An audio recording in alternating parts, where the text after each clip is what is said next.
I go to start to play it, in my mind, what I really have to be thinking about is that I want it to have clean releases. A teacher that I studied with in Utah over the internet, Josh Wright, explained to me how when one goes down, this has to come off, this has to come off, it has to be,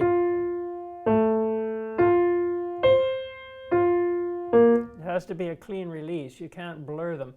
But I never really understood for a long time, long after I was studying with him, how you can combine getting in the keys with having the clean release. And you have to be, that's why I put my monkey here with the long arms, because you see, he can swing from those arms. His whole body weight can just swing.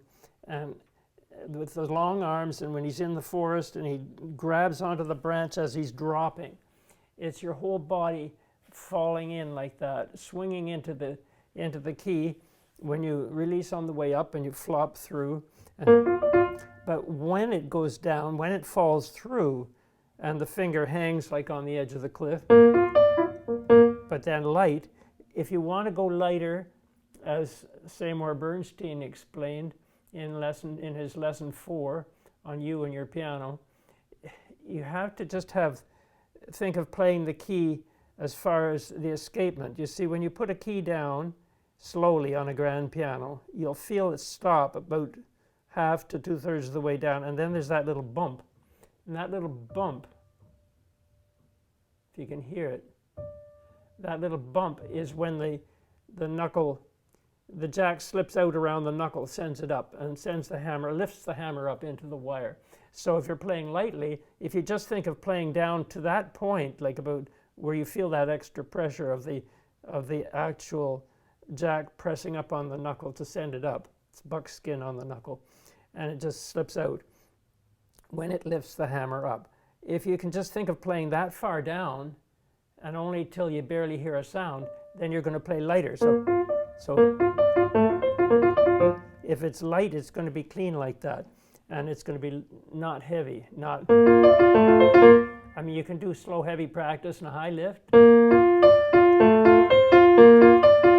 Whole arm swinging down in full weight, or you can carry a lot of your weight and just flop through.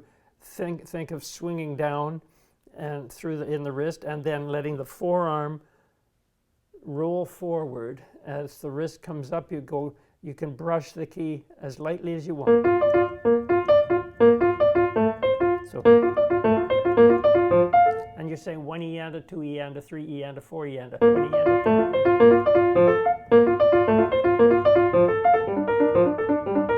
2. You see, that's the echo of the first statement.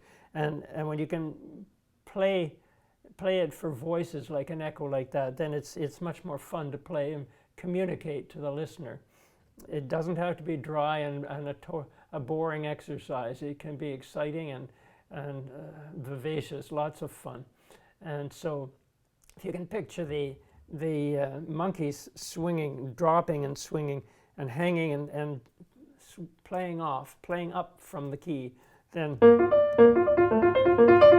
it can be as light as you want.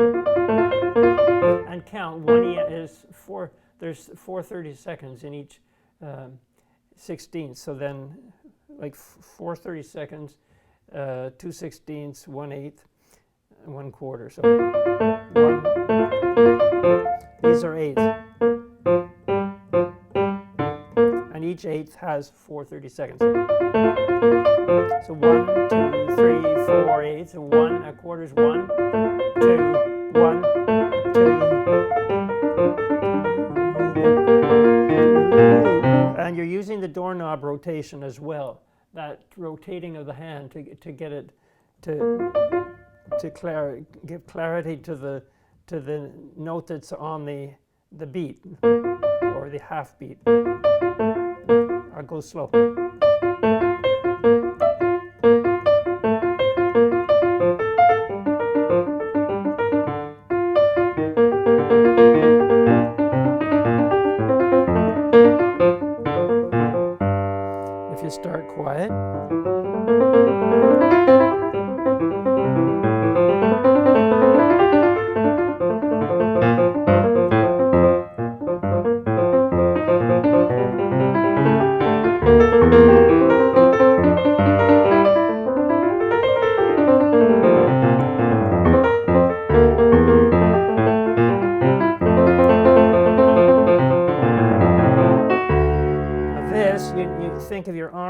away from you. And it's not that you're pushing into the keys. You're not getting an ugly sound. You're going in with limpid wrists and playing up from the keys. So where's the score? Just a second. I'll just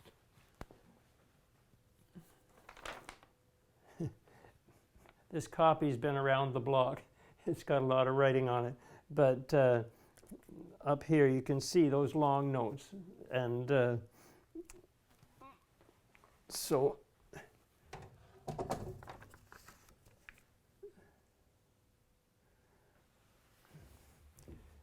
in quarters, because it's in 4/4 time, this piece, then it's 1 and 2 and 3 and 4 and 1 and 2 and 3 and 4 and 1 and 2 and 3 and 4 and 1 and 2 and 4 and 1 and 2 and 3. You see how my arms go like that? I'm voicing the top by trying to only play as far as the escapement point on those underneath notes, then they will be quieter, but I'm playing right down in when I drop and swing down in like that. I'm playing right down in on the top note because I want to hear it, and I'm hearing some in that bass. So it's 2 and 3 and 4 and 1 and 2 and 3 and 4 and 1 and 2 and 3 and 4. So that's a very tricky bar there. 1 and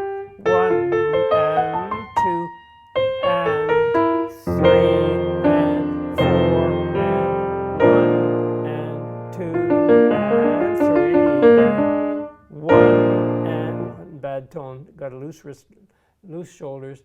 Release on the way up, and 2, and 3, and 2, and 3, and 4. And that's the spot where it's 1 and 2 and 3 and 4. I want that cleaner than that. 1 and 2 and 3 and